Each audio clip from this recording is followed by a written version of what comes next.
সশরীরে শিক্ষার্থীদের পড়াশোনা করার সুযোগ তৈরি করে দিন। 3 দিন অনলাইনে ক্লাস হবে এবং 3 দিন সশরীরে ক্লাস হবে। এই সিদ্ধান্ত থেকে আপনারা অনতিবিলম্বে বাইর হয়ে আসুন। আমি একজন সন্তানের পিতা। আমি চাই না আমার সন্তান অনলাইনে ক্লাস করুক। অনলাইনে ক্লাস করলে আমি তো জানি আমার সন্তান ডিভাইসের প্রতি আসক্ত হবে, আমার সন্তান এই অনলাইনের প্রতি আসক্ত হবে, পাশাপাশি নানা রকম শারীরিক সমস্যা তার ভিতরে দেখা দিতে পারে।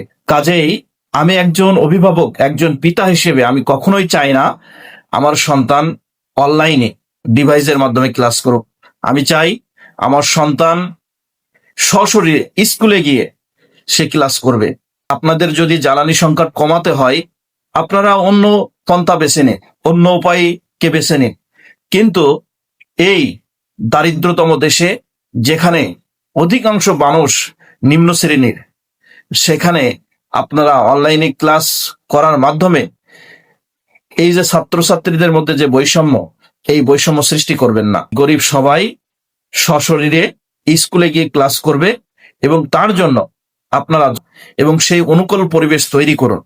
কিন্তু আপনারা কখনোই এই অনলাইন ব্যবস্থা চালু করতে যায়েন না, কারণ আমরা পিতামাতারা জানি এই অনলাইন অর্থাৎ ডিভাইস শিক্ষা ব্যবস্থা কতটা মারাত্মক ঝুঁকিতে ফেলবে আমাদের সন্তানদেরকে। আমরা এর আগে করোনাকালীন সময়ে দেখেছি, যারা অনলাইন এবং ডিভাইসের মাধ্যমে ক্লাস করেছে তারা সে আসক্তি থেকে বাইর হয়ে আসতে পারেনি।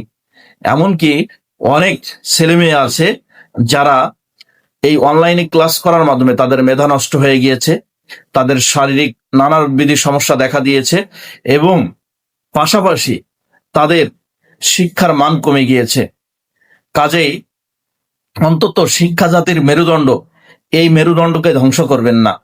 অনতিবিলম্বে আপনারা এখান থেকে বাইর হয়ে আসুন। আপনারা জ্বালানি সংকট অন্যভাবে কমাতে পারেন। আমার মনে হয় না যে স্কুল কলেজ বন্ধ করে জ্বালানি সংকট আপনার সাশ্রয়ী হবে, কারণ স্কুল কলেজ জ্বালানি সংকটের জন্য দায়ী কিনা এটা আমি জানি না। তবে মনে হয় যে স্কুল কলেজ জ্বালানি সংকটের জন্য দায়ী নয়। আপনি অফিস আদালত কলকারখানা যেগুলো রয়েছে বা আপনার যেগুলো অনলাইন অর্থাৎ ঘরে বসে করলেই সমাধান হয়ে যাবে, আপনার সেসব জায়গাতে নজরদারি করুন। আপনারা এভাবে আমাদের বাচ্চাদের ক্ষতি করবেন না। আশা করি বিষয়টা বুঝতে পেরেছেন। সবাই ভিডিওটি লাইক, কমেন্ট, শেয়ার করে পাশে থাকবেন। ধন্যবাদ সবাইকে।